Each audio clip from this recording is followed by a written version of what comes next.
Iniciamos la transmisión de nuestro programa Visión Global Más Plus, segmento número 5, último segmento de nuestro programa número 204. Recordamos la etiqueta de la semana, no podrán con Venezuela. Recordamos nuestro número de contacto para que se comuniquen con nosotros, 0412-065-1749. Tema de introducción obligado, deber de este moderador y de todos los miembros de este programa, que el tema de introducción del segmento número 5 es para solidarizarnos con el presidente de la República, Nicolás Maduro Moros, con todo su gobierno, con la Fuerza Armada Nacional Bolivariana, todo nuestro pueblo unido para que el presidente de la República siga insistiendo ante los Estados Unidos de Norteamérica, el señor Joe Biden, elimine definitivamente las sanciones, las medidas coercitivas unilaterales que definitivamente asfixian la economía de Venezuela con el único propósito de hacerle daño a nuestro pueblo y derrocar al presidente reelecto de Venezuela, Nicolás Maduro Moros. No voy a hacer tanto comentario al respecto porque vamos a tocar temas aquí interesantes donde vamos a incluir parte de lo que han provocado, han causado lamentablemente para nuestro pueblo las sanciones. Pero tenemos aquí, Venezuela prepara la ruta para la incorporación plena de los BRIC. El viceministro de Política Antibloqueo de Venezuela, William Castillo, como parte de su participación en el Foro Municipal Internacional de los Países de los BRIC, indicó que el presidente reelecto, Nicolás Maduro Moros, se ha propuesto como uno de los objetivos inmediatos de su gestión que en los próximos meses, antes del próximo año, la incorporación plena de Venezuela al grupo político y económico de países emergentes BRIC. Detalló que la economía venezolana lleva 4 años consecutivos en crecimiento, lo cual aporta un valor agregado para la incorporación a los BRIC. Vamos a pedir un video con William Castillo y regresamos con el comentario.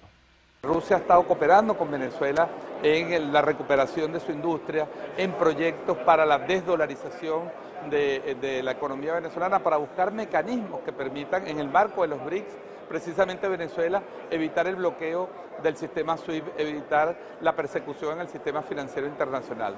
Entonces Venezuela tiene una comisión de trabajo muy amplia y desarrollan proyectos en el área de ciencia y tecnología, en el área farmacéutica, en distintas áreas económicas que han permitido a la República Bolivariana de Venezuela empezar a superar los efectos del bloqueo. Bueno, esa es la noticia económica global. Venezuela entra a los BRIC el próximo octubre.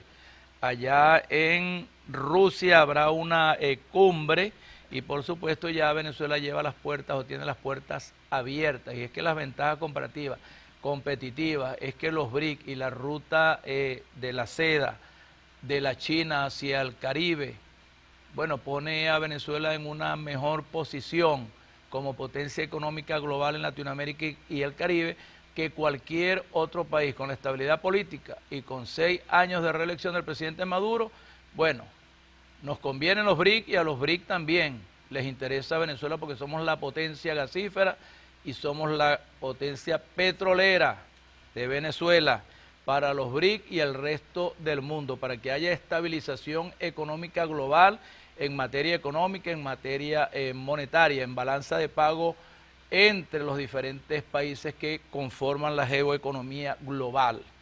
Aquí tenemos, ya viene ya. Sí, ya viene ya análisis del encuentro del presidente Maduro con representantes de la banca y seguros. ¿O fue que? Sí, aquí tenemos. El presidente de la República Bolivariana de Venezuela, Nicolás Maduro, afirmó: este encuentro con representantes de la banca, seguros y valores permite mantener el ritmo permanente de conversación, diálogo y entendimiento. Además, aseguró que Venezuela vive hoy un sistema cambiario real, adherido a la economía actual del país. A su vez, indicó que Venezuela ha logrado sostener un incremento sostenido de la economía real que ha llegado a 13 trimestres de crecimiento de la economía real del Producto Interno Bruto. Vamos a pedir un video con el presidente Nicolás Maduro Moros y regresamos con el comentario. Venezuela ha logrado establecer un crecimiento sostenido de su economía real, de su Producto Interno Bruto, que ha llegado a 13 trimestres. Hemos llegado a 13 trimestres de crecimiento económico permanente. de la economía real, del Producto Interno Bruto. Ya el Banco Central de Venezuela ha sacado su boletín oficial que fija en el primer semestre de este año un crecimiento estable del 8.58% del Producto Interno Bruto en la economía que produce bienes y servicios. El primer trimestre creció 8.4 y el segundo trimestre creció 8.78. Igualmente en el tema inflación podemos decir con tranquilidad, con serenidad y con felicidad, hemos derrotado la hiperinflación y vamos a tener este año la inflación más baja en décadas.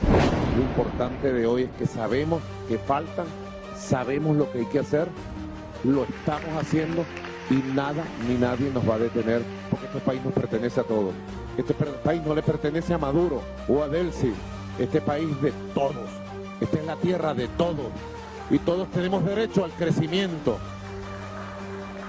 a la prosperidad y a la vida. Asimismo, el mandatario anunció un sistema multimonetario y una estrategia de criptomonedas para mejorar la economía venezolana. Tenemos ahí de nuevo a nuestro presidente en un video. Y los sistemas que se van a crear son multimonetarios, canastas de moneda. Y no hablemos del mundo de las cripto, que nosotros iniciamos ese camino y tenemos que retomarlo, porque un grupo de bandidos y ladrones destruyeron el camino de las cripto, pero ya lo vamos a retomar. Yo eché un cuento la otra vez porque nos pasó. Le pasó a una persona muy cercana a nosotros, hace 2 años fue, en el 2022, tomando un taxi en Maracay. Iba a pagar el taxi y el señor le dijo, ¿en qué lo quiere pagar? Y tenía ahí 3 criptos, dólar, euro y bolívar. Y la persona eligió por lo que quería pagar. Y yo pensé, mira, eso que le pasó a este muchacho nuestro, eso, creo que así va a ser el mundo del futuro. Y para que ese mundo cuando llegue, no está negado la existencia de las monedas nacionales. Todo esto yo lo lanzo para el estudio, para la reflexión y el perfeccionamiento de nuestros sistemas monetarios y cambiarios y financieros. Pero la fortaleza de nuestra moneda será proporcional a la fortaleza de nuestro aparato productivo, de nuestra economía. Así de sencillo. Y así será respetada. Cuando ingresemos a los BRICS y estemos en el sistema monetario, multimonetario de los BRICS, podrán respetar a Venezuela si tenemos una moneda sustentada en la verdad productiva del país. Por su parte, la vicepresidenta de la República, Delcy Rodríguez, presentó una serie de medidas económicas destinadas a fortalecer el sistema financiero y promover el desarrollo económico del país. Destacó la implementación de nuevos instrumentos de inversión por parte del Ministerio de Finanzas, los cuales estarán disponibles para el público en general. Esta medida busca diversificar las opciones de inversión y fomentar una mayor participación ciudadana en el mercado financiero. Vamos a pedir un video con la vicepresidenta Delcy Rodríguez.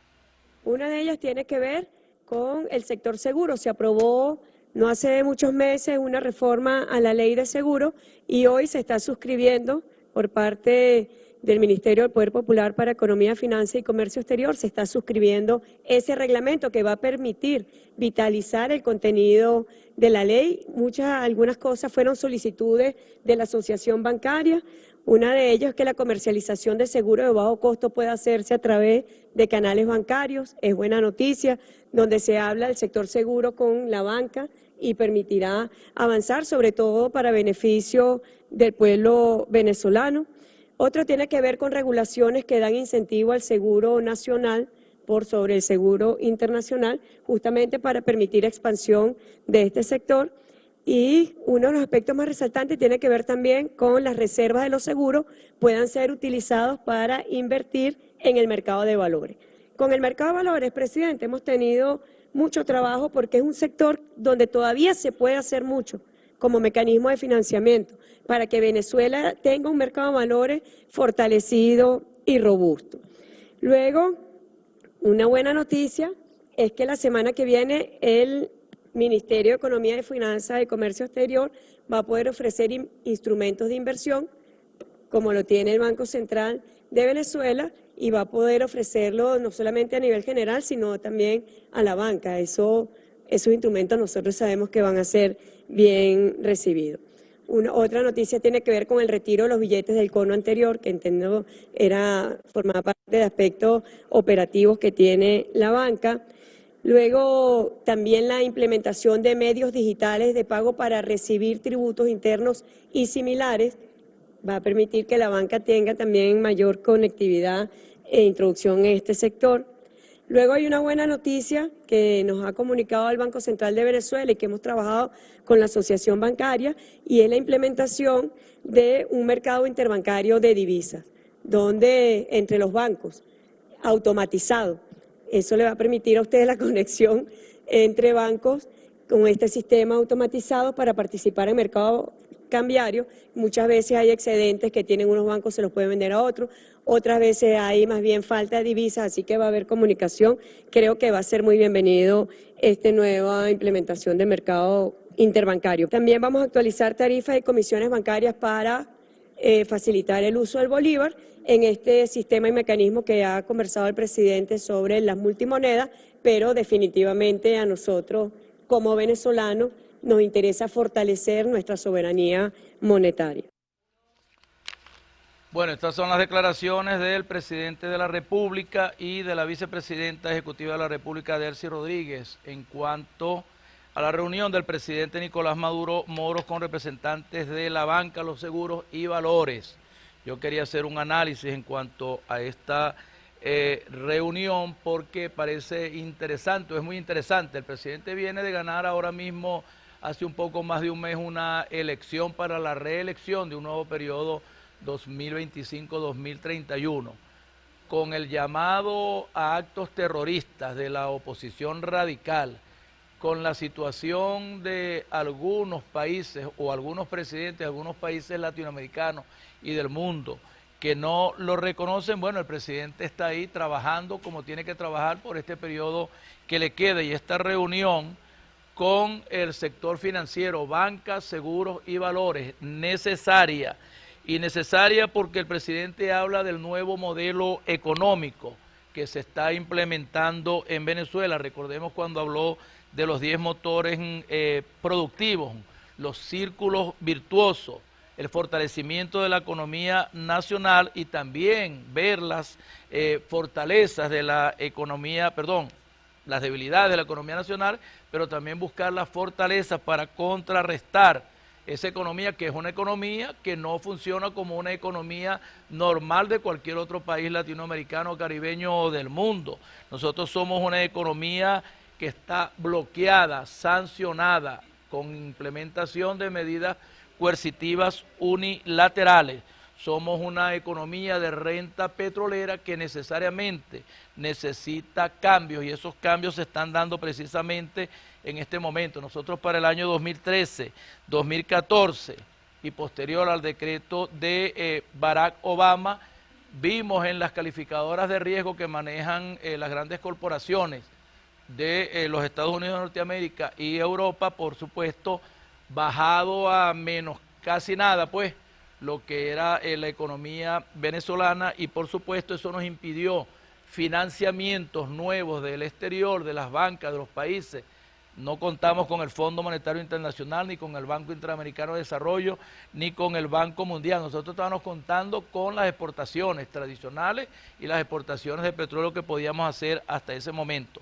Por supuesto, todos los bienes y servicios de exportación y de importación se vieron afectadas, y ante este decreto de Barack Obama en el 2015, que declaró a Venezuela un país que podía hacer daño a la economía norteamericana, a la seguridad de la nación norteamericana, trajo por supuesto aquí escasez, trajo por supuesto necesidades, casi hambre. Algunos sectores de nuestro pueblo, pero también golpeó muy duro al sector empresarial. Es decir, el bloqueo no es para el gobierno y que el gobierno va a desistir o va a ser derrocado. No, el bloqueo en verdad es nocivo y en verdad arrasa con la economía de un país. Que el gobierno, ¿qué es lo que ha hecho? Bueno, lo que hace cualquier gobierno socialista responsable: proteger primero que todo a su pueblo.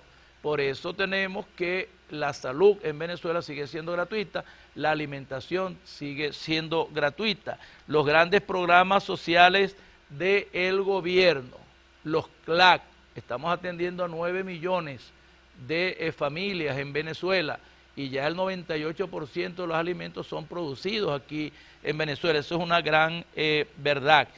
El presidente habla incluso de la estabilidad del sistema cambiario en los últimos 2 años.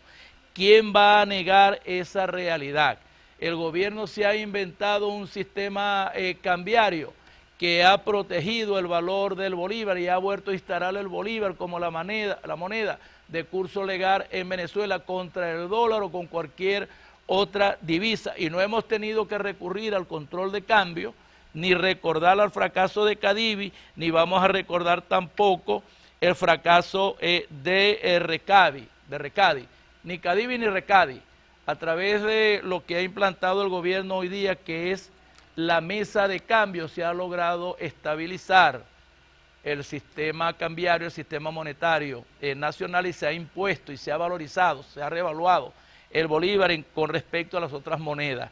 Lo que ahora esté pasando últimamente, que hablábamos la semana pasada, yo lo vuelvo a repetir, no hay lógica en la ciencia económica que dé respuesta a la subida del dólar en un mes de hasta el 23-24%. Para eso vienen después unas recomendaciones de este servidor que la vamos a imponer desde mañana mismo allá en el municipio Almirante Padilla, ley en mano, por supuesto, no se asusten. Nosotros seguimos siendo un país de renta petrolera, pero en verdad debemos de utilizar la renta petrolera para mantener un sistema cambiario estable como lo venimos teniendo en estos 2 últimos años. El rescate del bolívar, su valor real frente a cualquier otra moneda de vecinos como el peso colombiano o el real brasileño o el florín holandés, ahora se ve un tipo de cambio para los venezolanos que de una u otra manera siguen viajando todavía y pueden viajar. Están viendo que el bolívar se ha fortalecido, y se ha fortalecido porque esa estabilidad cambiaria no va sola, esa va añadida a una verdadera reactivación de la economía productiva, un sistema cambiario que hace que una economía produzca en verdad bienes y servicios. Sin bienes y servicios no puede haber demanda, ni puede haber oferta, no puede haber consumo. Y en cuanto a los bienes y servicios, aunque estaba por preguntar y ayer Cibec, por cierto, cuál es el tamaño de la economía real, cuál es el Producto Interno Bruto hoy día de la economía venezolana, no podemos hablar de aquella economía de hace 10 años, 20 años atrás. Se ha reducido mucho, pero nosotros hemos tenido un presidente que responsablemente ha manejado la ciencia económica y las variables económicas en cuanto a la estabilidad cambiaria, en cuanto a la inflación. Mucha responsabilidad de esto, y trajo aquí al programa una palabra que estaba yo trabajando hace una semana con la otra parte de Visión Económica Global, y es la enfermedad holandesa, que es la importación de la inflación. Cuando un país es monoproductor y solamente exporta un producto y ese producto le da suficientes divisas para importar, por supuesto, está importando inflación. Pero ya nosotros vencimos la hiperinflación y estamos en niveles de inflación que jamás ni nunca se hubiese esperado. Creo que cerró julio con el menos 7%, menos de un dígito. Entonces, en cuanto a este crecimiento sostenido, el presidente habla de 13 trimestres de crecimiento de la economía real del Producto Interno Bruto en el año 2024 y con mucho más expectativas de crecimiento según lo que dice la CEPAL o lo que diga el Banco Mundial o lo que diga el Fondo Monetario Internacional. Estamos hablando que el primer semestre nosotros crecimos 8,58% del Producto Interno Bruto. Bueno, ¿qué es el Producto Interno Bruto, profesora de Aguirre? La cantidad de bienes y servicios que produce una economía, un país en un año corriente, o tomamos como base un año, si la calculamos a precios constantes. O sea, toda la cantidad de bienes y servicios que producen los venezolanos, las empresas, los individuos, las cooperativas, las compañías, todo eso compone el Producto Interno Bruto. Y el Producto Nacional Bruto le añadimos todo lo que producen los venezolanos en el exterior y todo lo que producen los extranjeros en Venezuela. O sea, ¿qué 20, profe?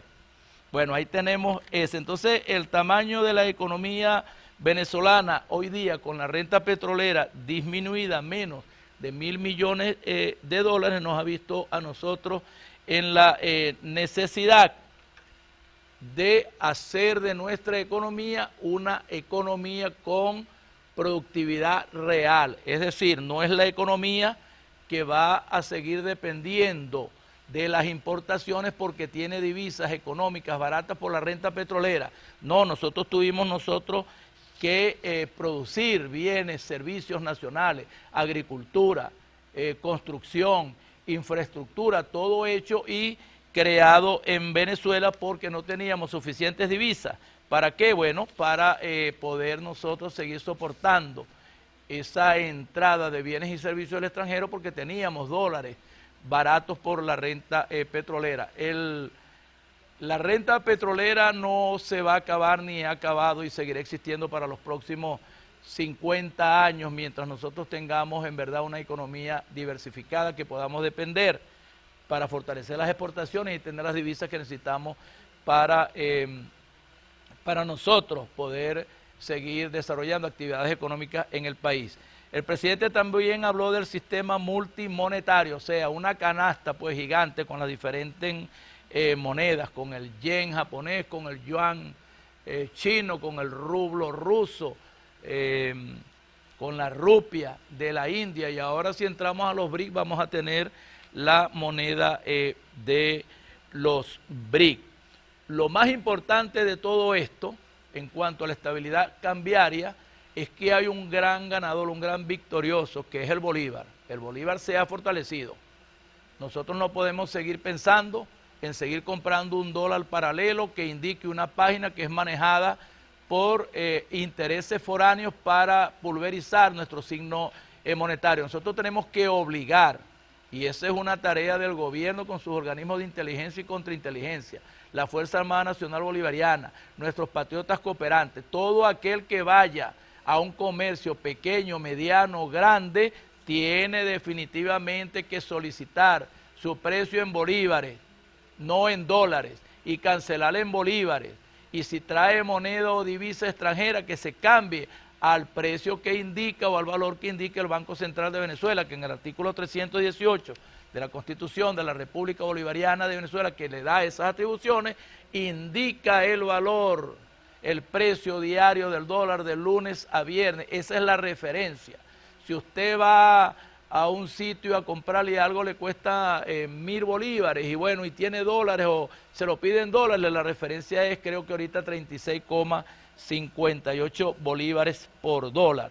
Entonces, bueno, vamos a aplaudir en verdad al presidente de la República porque en medio de la crisis, en medio del no reconocimiento de potencias extranjeras, en medio de un movimiento subversivo interno para acabar y derrocarlo y traer aquí hambre y miseria, él está ahí reuniéndose con los empresarios de la banca, los seguros y los valores. Aquí tenemos que intervino la vicepresidencia Delcy Rodríguez, quien ahora es vicepresidenta y presidenta o ministra del Poder Popular para Energía y Petróleo. Y en cuanto a las noticias que ella da, hay que decir aquí que definitivamente el presidente con esta reunión no hace sino o nos da una perspectiva de lo que va a ser la nueva geopolítica y la nueva geoeconomía global, pero la economía venezolana ha fortalecido en cuanto a que vamos a formar parte ya de los BRIC, como bien lo dijo el presidente, no es una opción los BRIC, es una vocación. Nosotros vamos a los BRIC y por supuesto tenemos ventajas y comparativas. El petróleo y el gas que nosotros tenemos, las reservas que tenemos aquí como primer país productor de petróleo, dos reservas de petróleo del mundo y las cuartas de gas nos hacen un país aparte de otros minerales que tenemos por ahí. Tenemos entonces que el presidente hace ahí algunos anuncios a través de la vicepresidenta. Tenemos que en el sector seguro la reforma a la ley de seguros para que en alianza con la banca o una alianza entre las compañías de seguro y la banca para flexibilizar el seguro ahí, todo lo que tiene que ver en el sector asegurador venezolano, que en medio del bloqueo, en medio de la crisis, en medio de las medidas coercitivas unilaterales, se ha visto sumamente afectado. La industria del seguro en Venezuela hace 40 años atrás era una industria fortalecida con empresas. Aquí en la región teníamos tremendas empresas. Yo trabajé ahí en Seguros Occidental en la década de los finales de los 70, imagínense ustedes. Tenemos también Seguros Catatumbo, teníamos aquellas compañías, teníamos las reaseguradoras, grandes compañías, grandes inversiones. Éramos nosotros pues en Venezuela la panacea económica para explotar toda la actividad en seguros en cuanto a seguros de personas, a seguros de bienes, seguros de hospitalización, seguros de vehículos, seguros de incendios, de transporte. Ya nada de eso es posible, muchas compañías han desaparecido, unas han quebrado, otras se han fusionado. Bueno, en esta nueva alianza, en esta nueva reforma de las empresas o de la ley de seguros y reaseguros, en alianza con la banca, seguro que las compañías de seguro que dependen una de la otra van a salir fortalecidas.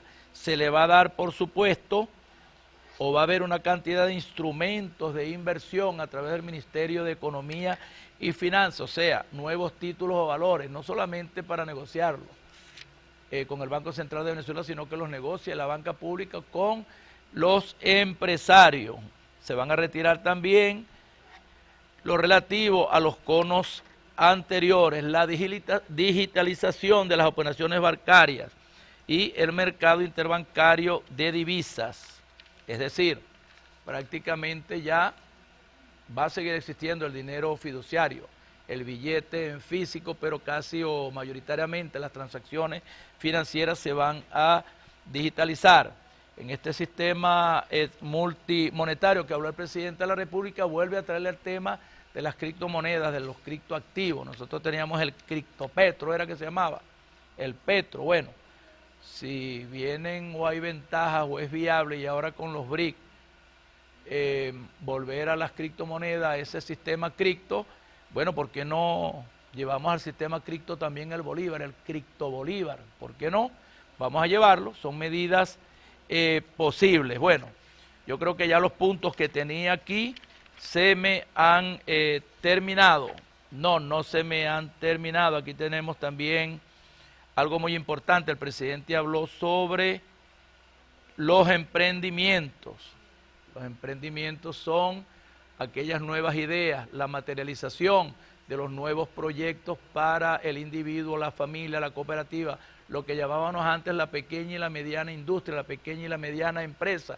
Bueno, el presidente está hablando de que si habían algunas barreras, algunas alcabalas, se allanaran, desaparecieran para que el sistema financiero, la banca, la bolsa, los títulos, los valores, se buscara el dinero y se favoreciera ya a 300.000 financiamientos para los nuevos emprendedores con sus nuevos emprendimientos.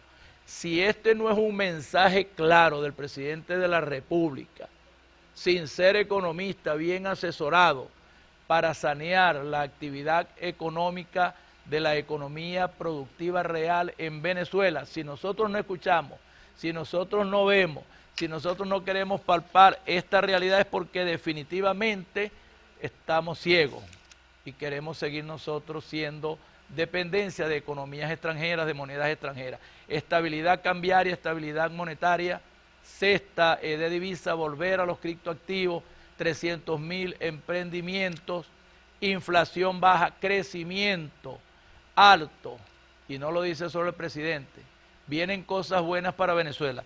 Para Venezuela las perspectivas demasiado positivas. Así que si quieren invertir, vamos a invertir en Venezuela. Así lo dijo el presidente, así lo anunció Delcy Rodríguez, y aquí en este análisis breve que yo hice, les digo que Venezuela sigue siendo el mejor país para invertir. Si hay alguna corporación geoeconómica global que lo tiene todo para todo, se llama Venezuela. Bueno, vamos de inmediato ya a sección Visión Económica Global. Visión Económica. Vente, chico.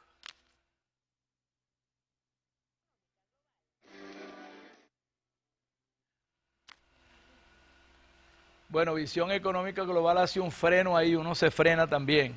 Bueno, aquí nosotros en Visión Económica Global vamos a tratar, o vamos a seguir ya para terminar el ciclo que estuvimos hablando en las semanas anteriores, a excepción de la semana pasada que tuvimos que interrumpir por una falla aquí en cuanto a la producción en el canal. Aquí nosotros estuvimos hablando de la historia de la industria petrolera, historia del petróleo en Venezuela.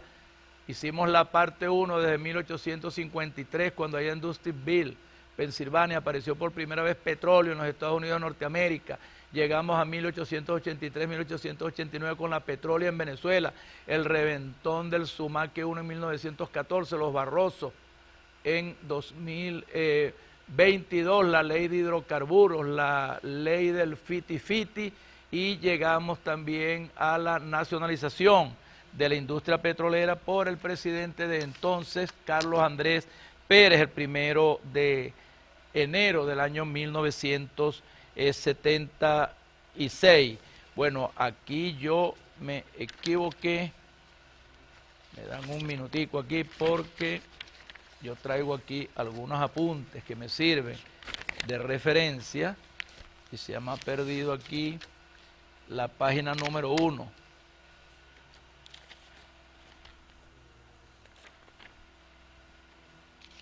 Aquí lo tengo. Disculpen ustedes, pero necesitamos un formato, una guía para poder hacer de este programa o de este tema de Visión Económica Global una verdadera ejecución perfecta, como a mí me gusta, para que ustedes me entiendan y para yo poder también quedar bien con el material que tenemos aquí. Bueno, dijimos entonces que llegamos de 1853 con el descubrimiento del petróleo a 1976 con la nacionalización del petróleo en Venezuela, hecho histórico que le tocó a Carlos Andrés Pérez, quien era presidente de la República. Nosotros a partir de 1976, a través de la empresa que se funda, PDVSA, posteriormente era Petroven y se convirtió en Petróleos de Venezuela, Sociedad Anónima, teníamos el control total de la extracción, de la exportación, de la perforación y la distribución de todo lo que se realiza en lo que era la actividad petrolera en el país. Nosotros ahí tenemos que ver que ya habían pasado 60 años de explotación petrolera, ya el recurso humano venezolano que asumió con mucha responsabilidad todo lo que tiene que ver con la industria petrolera, bueno, con ese aprendizaje y ese conocimiento, inició a andar. Recordamos aquella célebre canción de Ali Primera, ahora que el petróleo es nuestro. Se funda PDVSA y tenemos que su primer presidente fue Rafael Alfonso Raval. Ya PDVSA tenía más o menos estructurado lo que iba a hacer, y me refiero a que habían 3 grandes empresas importantes para el tema petrolero. Lo que era Maraven y Lagoven y Corpoven. Maraven, que era la antigua Shell, y Lagoven, que era la antigua Creola, y Corpoven, que era la industria que creó el Estado venezolano para manejar el tema de la industria petrolera, aun cuando sabemos que eran como 13 empresas. A través de PDVSA, el petróleo y toda la actividad petrolera llegó a manos de los venezolanos. Nosotros tenemos que, en cuanto a las políticas petroleras, seguíamos prácticamente la misma o el mismo modelo de producción que heredamos de la industria norteamericana y la industria anglo-americana. Sajona. Teníamos nosotros capacidades, por supuesto, para explotar, para refinar y para el tema de la producción de algunos derivados como gasolina y aceite. Pero teníamos un grave problema. Bueno, vuelvo a insistir en que aquí se me están perdiendo. Tenemos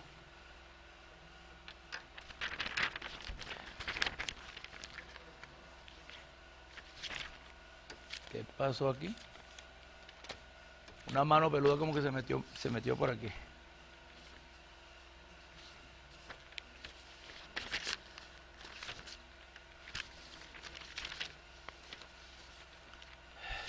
Bueno, nos vamos sin indicadores. Pues bueno, lo cierto es que los trabajadores venezolanos asumen el control total de la industria petrolera y heredan de los americanos esas empresas, la Shell y la Creolo, lo que conocemos como Maraven, Lago Ben y Corpo Ben, e iniciamos la explotación, ya el petróleo para entonces se agotaba por aquel tema de no más concesiones que se habían decretado en 1960, y con la ley de reversión petrolera de 1971 de Rafael Caldera, toda la industria petrolera anglosajona y norteamericana debía devolver todos estos activos en 1983, pero llegó Carlos Andrés Pérez y nacionalizó el petróleo en el año 1976. Los trabajadores o las grandes corporaciones de los Estados Unidos de Norteamérica y de Europa no hicieron más exploraciones ni más explotaciones, por lo que obligó a la nueva industria petrolera venezolana nacionalizada irse a buscar petróleo. Ya se había descubierto en el año 1967 con la explotación de pozos allá en lo que conocemos hoy día como la faja petrolífera del Orinoco, Rafael Chávez Frías. Ya se había conseguido petróleo en grandes cantidades, pero era petróleo que definitivamente por su composición, su textura, pesado y extrapesado, era muy difícil a los precios del petróleo que teníamos entonces para la refinación, el traslado y el transporte.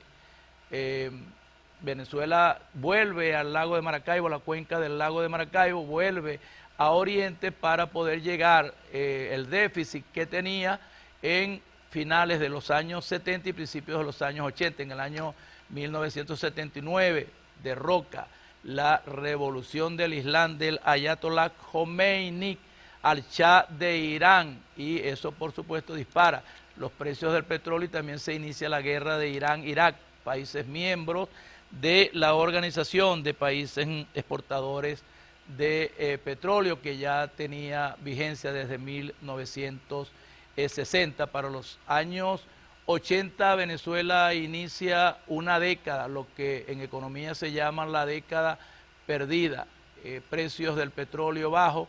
Terminó la guerra, estaba ahí la guerra entre Irán e Irak, los países árabes, algunos impedidos, pero se consigue petróleo en África, nuevos yacimientos dan petróleo, y bueno, Venezuela se ve en la necesidad de seguir haciendo sus exploraciones y refinar, explotar y exportar petróleo, y se inicia la era de la internacionalización de la industria petrolera. Calderón Berti, ministro del Petróleo en el gobierno de Luis Herrera Camping para el periodo 1979-1984, y en esta internacionalización petrolera nos sorprende a nosotros en 1983 lo que hemos denominado el Viernes Negro, el colapso de la estabilidad del bolívar. Se acaba el 4.30 y pasamos de $1 de un día para otro, de 4.30 a 7.50, y por supuesto la banca nacional se ve en dificultades, y el sistema de pagos de Venezuela con el resto del mundo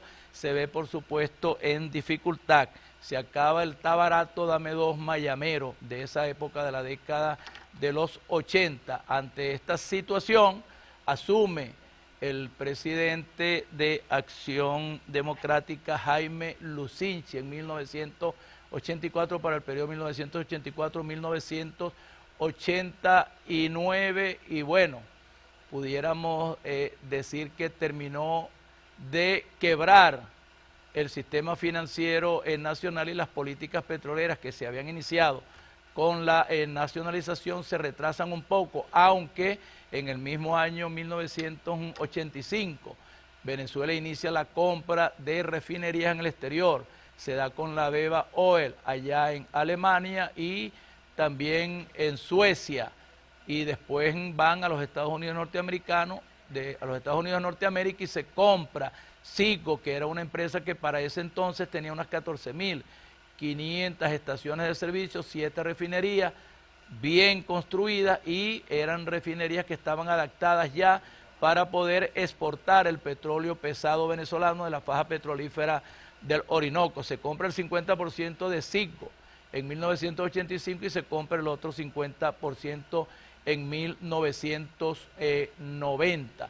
Para 1989 llega a Venezuela Carlos Andrés Pérez II, con la agenda o la política del gran viraje económico y todo el esfuerzo que se había hecho por nacionalizaciones, por protección social a nuestro pueblo. En cuanto a esta política del gran viraje, se ve afectado con la asunción de Carlos Andrés Pérez.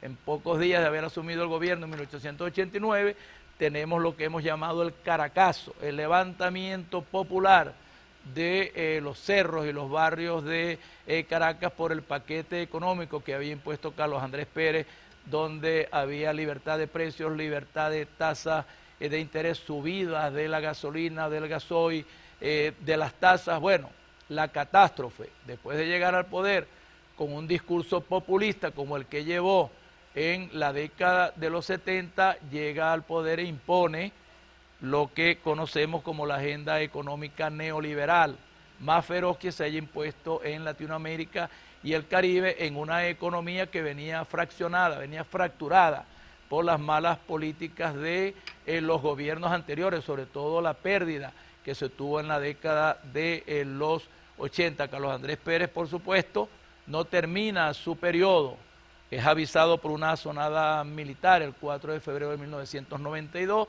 y tiene que, o es destituido por el Congreso Nacional en el año 1933. Deponen a Carlos Andrés Pérez y llega y asume ahí el profesor JJ Velázquez. Recordamos a JJ Velázquez por el indulto aquel al narcotraficante Larry, Tobar Acuña también. Bueno,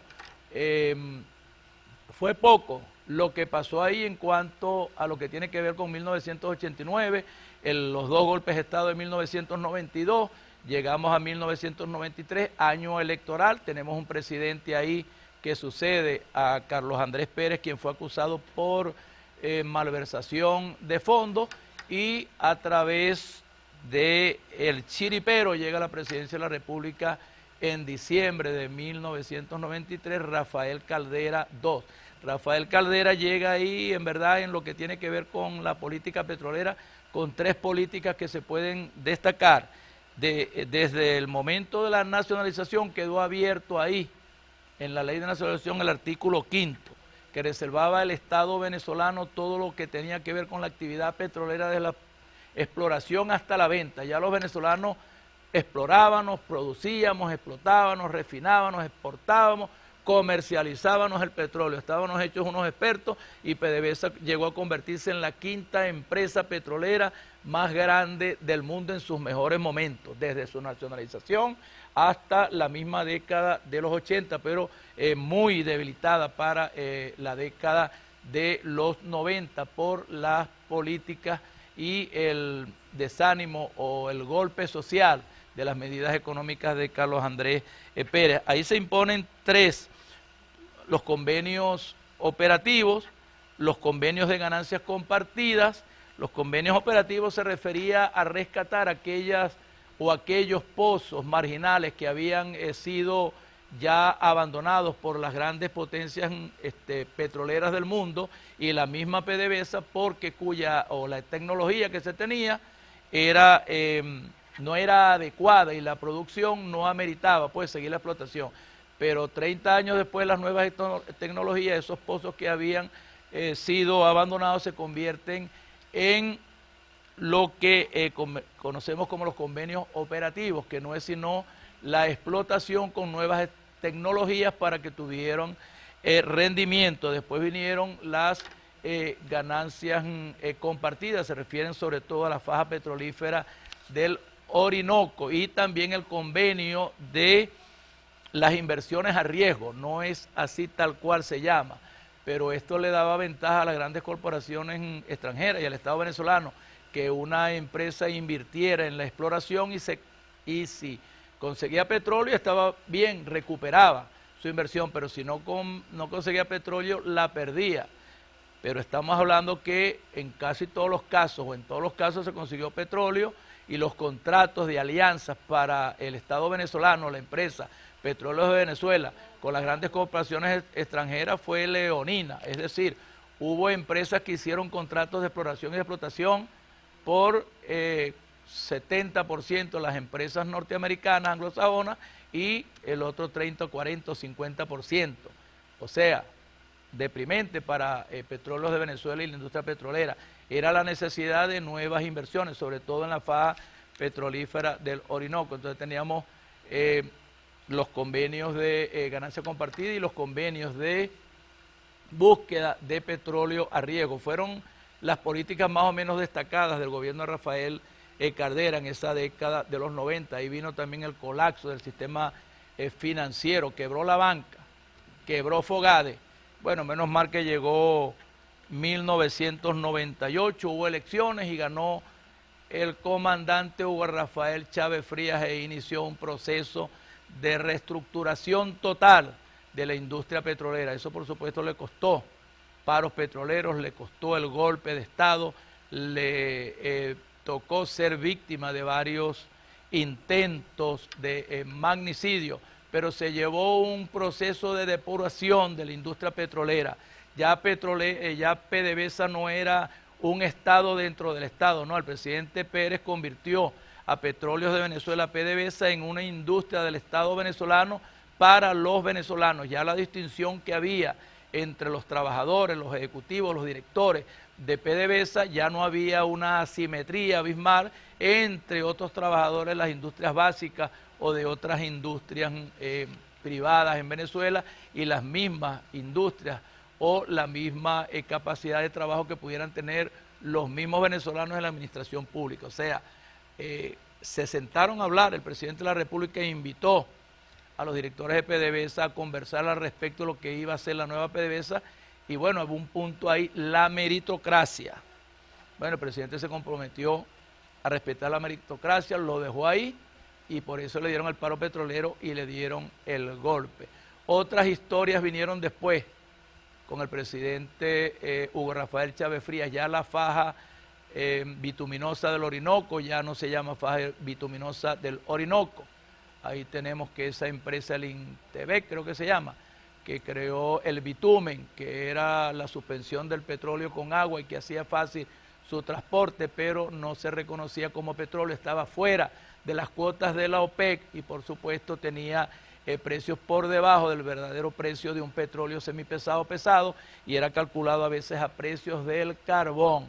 Imagínense ustedes, los mejoradores que necesitaban las refinerías hacían poco apetecible este petróleo, pero Hugo Rafael Chávez Frías hizo la inversión primero en la certificación de lo que hoy conocemos como la faja petrolífera del Orinoco, 55.000 hectáreas ahí de terreno, en 4 estados, 4 bloques, tienen ahí la mayor reserva de petróleo del mundo, 302.000 millones de barriles hay ahí en la faja petrolífera del Orinoco, que aparte es rica en cualquier rubro mineral que nosotros podamos pensar.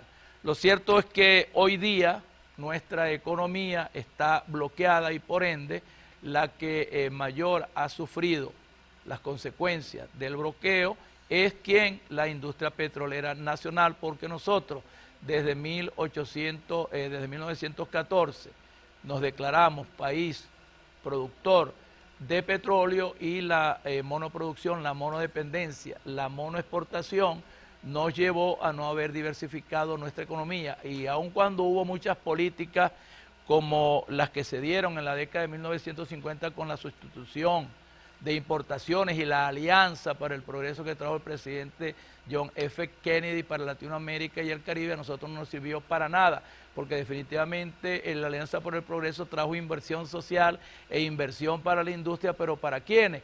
Bueno, para los amigos del régimen entonces, de Rómulo Betancourt, de Raúl Leoni, de Rafael Caldera, es decir, ni sustitución de importaciones, ni alianza para el progreso, ni nacionalización de PDVSA hizo posible lo que para Arturo Uslar Pietri fue una quimera en 1937, 35. Hay que sembrar el petróleo, hay que diversificar la economía. ¿Cuándo se está haciendo? En este momento. Antes de yo hablarles de esta tercera etapa de la industria petrolera en Venezuela, estuvimos hablando o haciendo un análisis de la intervención del presidente de la República, Nicolás Maduro Moro, ante la banca, los seguros y la bolsa de valores, es decir, las instituciones financieras del país, para que sigan trabajando, sigan produciendo, sigan ganando dinero, aliados con las políticas del gobierno, que no son políticas neoliberales, que no son políticas para acabar con nuestro pueblo, con la asistencia social gratuita, con la vivienda gratuita o a menores precios, con una gasolina todavía relativamente muy económica con respecto a otros países del área de América Latina, de los Estados Unidos, de Europa o de Asia, nuevas perspectivas económicas. ¿Y cómo se está sembrando ahora el petróleo en Venezuela? Bueno, decirles a ustedes que la producción nacional en cuanto a alimentos ha llegado casi al 98%, es decir, ya nosotros los venezolanos estamos consumiendo el 98% de lo que producimos y vamos a tener o tenemos excedentes de exportación en cualquier rubro de la geoeconomía venezolana como potencia para tener todo y producir de todo.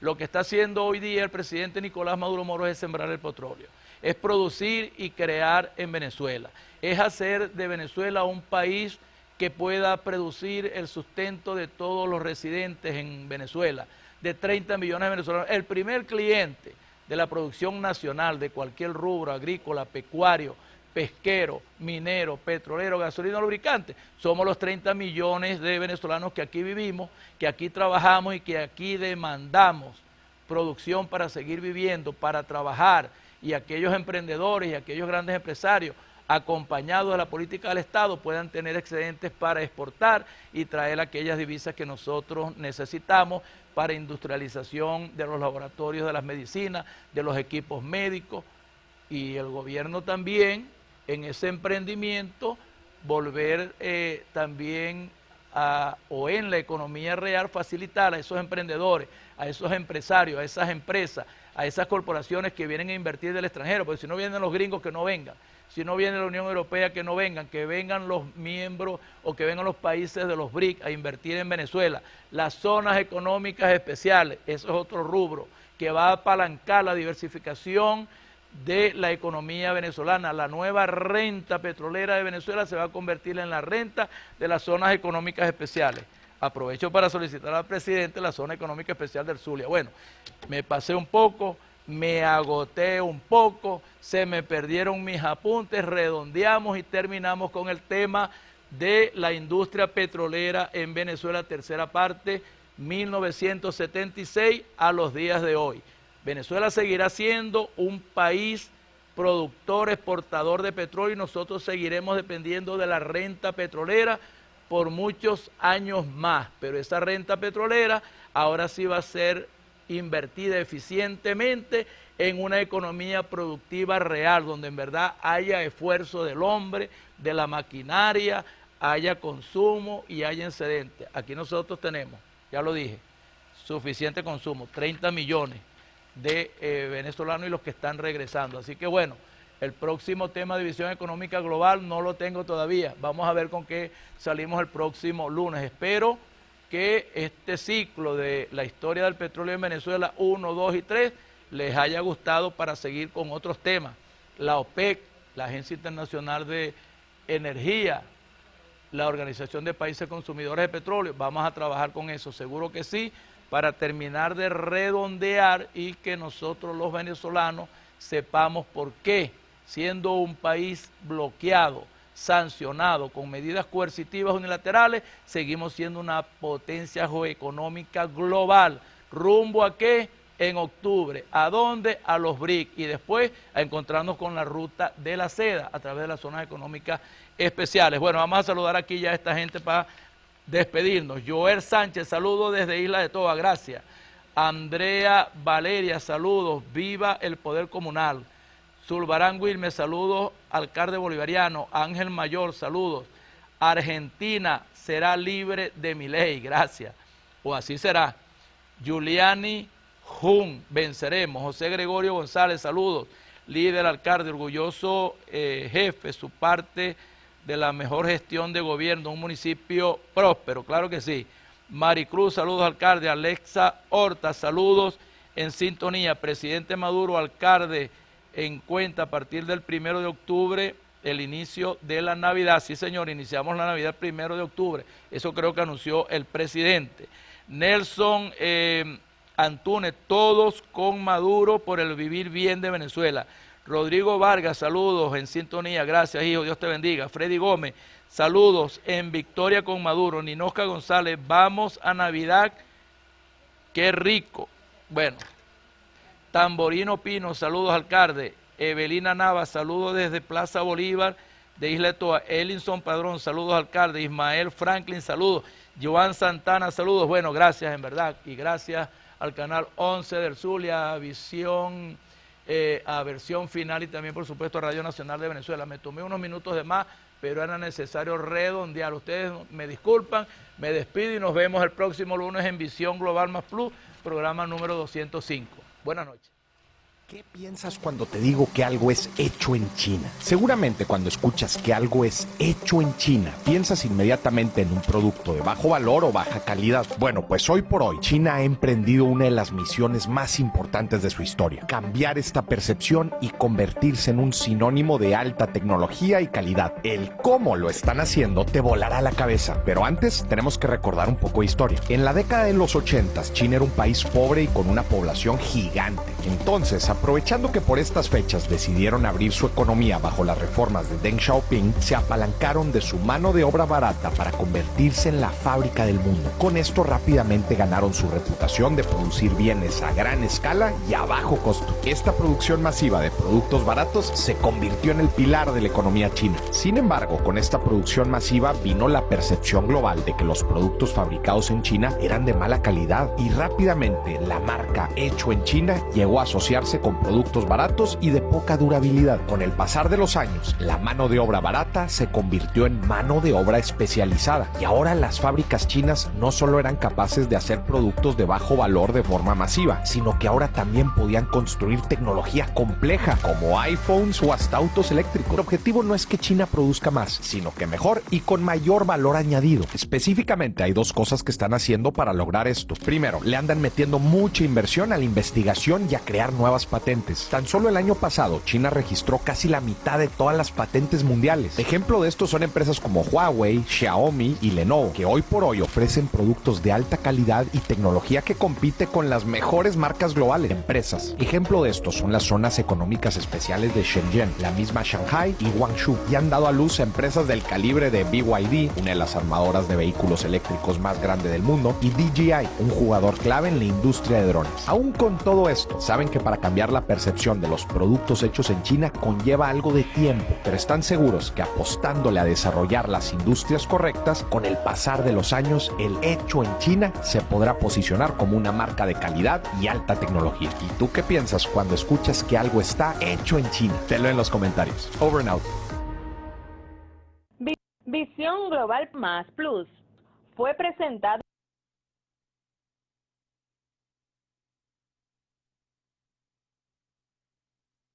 por Alcaldía Bolivariana del Municipio Almirante Padilla, Consejo Municipal Bolivariano de Almirante Padilla, IMA Mujer, Instituto Autónomo Municipal para la Mujer e Igualdad de Género, SEDEBAPPA, Servicio Desconcentrado Bolivariano de Administración Tributaria de Almirante Padilla, Funda Coris, Fundación Corazón Isleño, Funda Futuro, Fundación Trabajo, Bienestar y Futuro.